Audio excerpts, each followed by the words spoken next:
আজকে আমরা যে বিষয়টা সম্পর্কে আলোচনা করতে যাচ্ছি সেটা হচ্ছে যে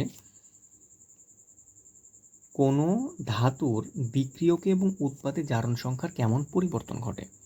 তো এইখানে আমরা ম্যাঙ্গানিজের জারণ সংখ্যার মান বের করব এবং উৎপাদে থাকা অবস্থায় ম্যাঙ্গানিজ আয়নের জারণ সংখ্যার মান কত সেটা আমরা দেখব।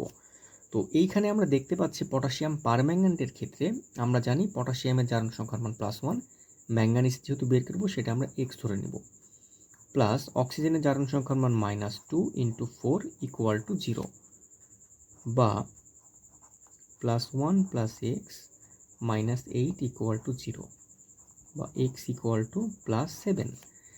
সেহেতু আমরা বলতে পারছি যে এখানকার ম্যাঙ্গানিজের জারণ সংখ্যার মান +7। তাহলে বিক্রিয়কে যদি +7 সম্বলিত ম্যাঙ্গানিজ থাকে তাহলে সে উৎপাদে গেলে ম্যাঙ্গানিজ 2 আয়ন তৈরি করবে। এটা সবসময় একই রকম থাকবে।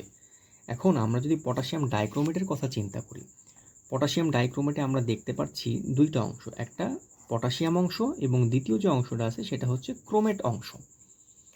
তো দুইটা পটাশিয়াম আছে। এখন আমরা দুইটা পটাশিয়াম যদি বাদ দিয়ে দিই, আমরা জানি পটাশিয়ামের জারণ সংখ্যার মান হচ্ছে +1। তাহলে দুইটা প্লাস ওয়ান এখান থেকে আলাদা হয়ে যাবে, সেহেতু বাকি যে অংশটুকু থাকবে তার উপর দুইটা নেগেটিভ চার্জ ডেভেলপড হয়ে যাবে। তো এইখানে আমরা পটাশিয়াম ডাইক্রোমেটের ক্ষেত্রে কেন্দ্রীয় পরমাণু ক্রোমিয়ামের জারণ সংখ্যার মান বের করব।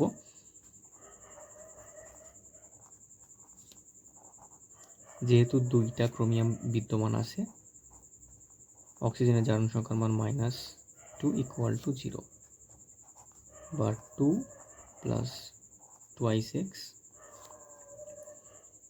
- 14 = 0,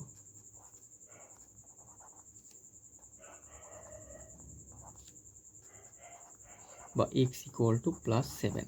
তাহলে এখানকার যে কেন্দ্রীয় পরমাণু ক্রোমিয়ামের জারণ সংখ্যার মান হবে +7।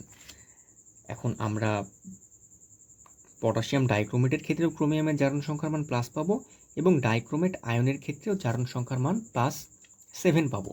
এখন জারণ সংখ্যার মান বিক্রিয়কে +7 থাকলে উৎপাদে গিয়ে তার জারণ সংখ্যার মান হবে +3।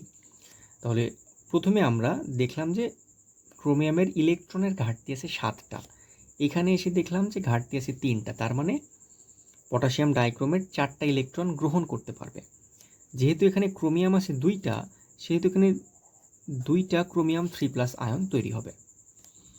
এখন এই যৌগটার নাম হচ্ছে অক্সালিক অ্যাসিড এবং এই অংশটুকুর নাম হচ্ছে অক্সালেট আয়ন। অক্সালিক অ্যাসিডের যে 2টা হাইড্রোজেন আছে, 2টা হাইড্রোজেন যদি আমরা বাদ দিয়ে দিই তাহলে যে অংশটুকু থাকবে তাকে আমরা বলবো অক্সালেট আয়ন।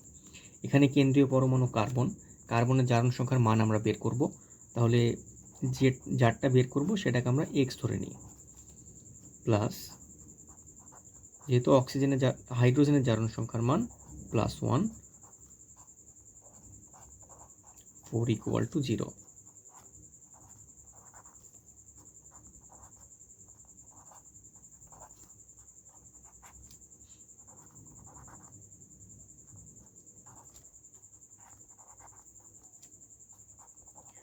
তাহলে আমরা দেখতে পাচ্ছি অক্সালিক অ্যাসিডের ক্ষেত্রে কেন্দ্রীয় পরমাণুর জারণ সংখ্যার মান +3 এবং সে যখন উৎপাদ অঞ্চলে যাবে তখন তার জারণ সংখ্যার মান হয়ে যাচ্ছে +4।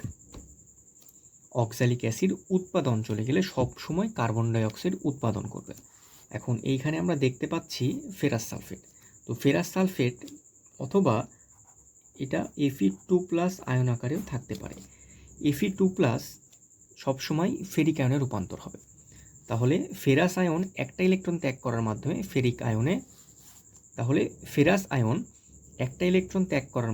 ফেরিক আয়নে রূপান্তরিত হবে।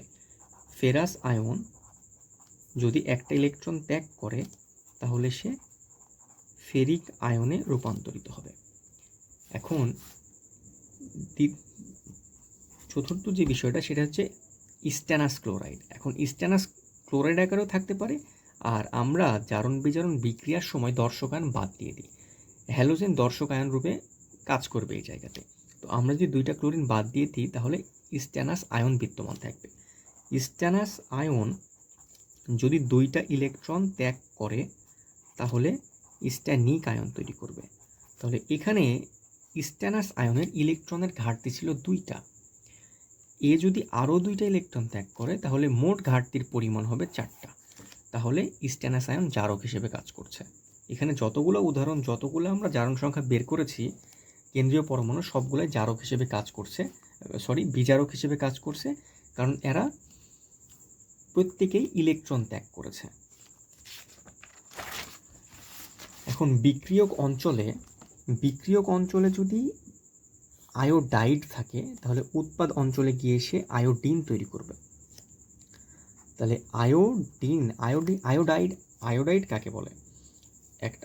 এটা হচ্ছে একটা আয়োডিন পরমাণু। এর ওপর যদি একটা নেগেটিভ চার্জ দিয়ে দিই তাহলে যে অংশটা থাকবে তাকে আমরা বলবো আয়োডাইড। একটা আয়োডাইড একটা ইলেকট্রন ত্যাগ করার মাধ্যমে একটা আয়োডিন পরমাণু তৈরি করে। কিন্তু আমরা তো জানি যে আয়োডিন পরমাণু এইভাবে এক্সিস্ট করে না। তাহলে আমরা যদি দুইটা আয়োডাইড নিই তাহলে দুইটা আয়োডাইড দুইটা ইলেকট্রন ত্যাগ করবে এবং একটা আয়োডিন অণু তৈরি করবে। এখন হাইড্রোজেন সালফাইডের ক্ষেত্রে বিষয়টা সেম। হাইড্রোজেন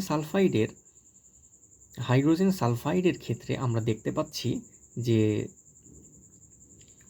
সালফারের জারণ সংখ্যার মান -2। সালফারের জারণ সংখ্যার মান -2 এবং এইটা মুক্ত সালফারে পরিণত হচ্ছে। মুক্ত সালফার এক্সিস্ট করে।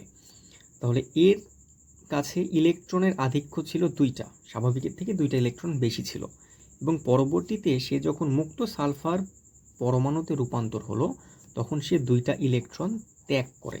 তাহলে এখানে সালফার বিজারক হিসেবে কাজ করেছে, এবং সালফার যেহেতু বিজারক হিসেবে কাজ করেছে আমরা বলতে পারি যে এর জারণ প্রক্রিয়ার অংশ।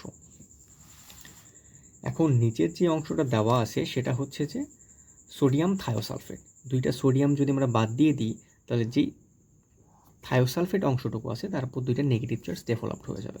তো এইখানে আমরা কেন্দ্রীয় পরমাণু জারণ সংখ্যার মান বের করব। আমরা জানি সোডিয়ামের জারণ সংখ্যার মান +1, তাহলে +1 × 2, যেহেতু দুইটা সালফার বিদ্যমান আছে এবং এর আমরা জারণ সংখ্যার মান বের করছি সেহেতু এটাকে আমরা x ধরে নেব। x × 2 + -2 × 3 = 0, বা 2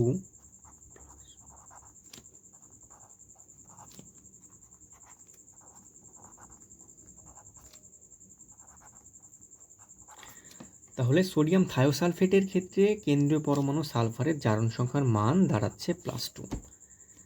এখন আমরা জানি যে সোডিয়াম থায়োসালফেট উৎপাদ অঞ্চলে গিয়ে টেট্রাথায়োনেট উৎপন্ন করে এবং টেট্রাথায়োনেটের ক্ষেত্রে কেন্দ্রীয় পরমাণু সালফারের জারণ সংখ্যার মান আমরা এখানে বের করব। তো এইখানে আমরা দেখতে পাচ্ছি সালফার বিদ্যমান আছে 4টা। যেহেতু সালফারের জারণ সংখ্যার মান আমরা বের করতে চাই সেহেতু সেটাকে আমরা x ধরে নেব।